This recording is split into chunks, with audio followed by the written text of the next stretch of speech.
এক গ্রীষ্মের দুপুরে একটি মহিষ বড় একটি গাছের ছায়ায় ঘুমিয়েছিল। মহিষটি খুব জোরে জোরে নাক ডেকে ঘুমাচ্ছিল। ওই রাস্তা দিয়ে একটি ইঁদুর যাচ্ছিল। মহিষের নাক ডাকার শব্দ শুনে ইঁদুরটির খুব কৌতূহল হলো। ইঁদুরটি মহিষটির কাছে আসলো, তারপর মহিষের নাকের ভেতর ঢুকে পড়ল। মহিষটি যখন জোরে জোরে নাক ডাকতে শুরু করলো, ইঁদুরটি তখন দুষ্টামি করে মহিষের নাকের ভিতর কামড়াতে থাকে।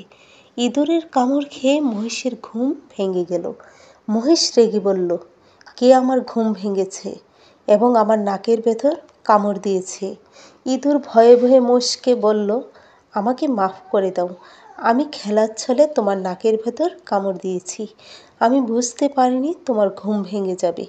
এই কথা শুনে মহিষ প্রচণ্ড রেগে গেল। মহিষ রেগে ইঁদুরকে তাড়া করতে থাকলো। মহিষের তাড়া খেয়ে ইঁদুর পাথরের ছোট গর্তের মধ্যে লুকিয়ে পড়ল।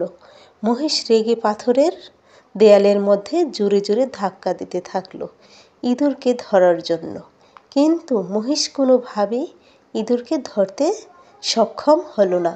মহিষ আরও রেগে গেল। মহিষ ইঁদুরকে বলল, ক্ষুদ্র প্রাণী, আমি তোমাকে শিক্ষা দিয়েই ছাড়ব।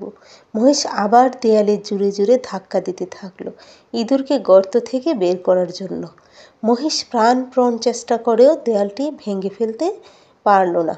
এমন সময় ইঁদুর গর্তের ভেতর থেকে মহিষকে বলল, তুমি কেন একটি ক্ষুদ্র প্রাণীর জন্য তোমার মাথাটাকে ভেঙে ফেলতেছ? ইঁদুরের কথা শুনে মহিষ লজ্জায় দ্রুত সেই স্থান ত্যাগ করল। শিক্ষা: ক্ষমতা সব জায়গায় প্রয়োগ করতে নেই।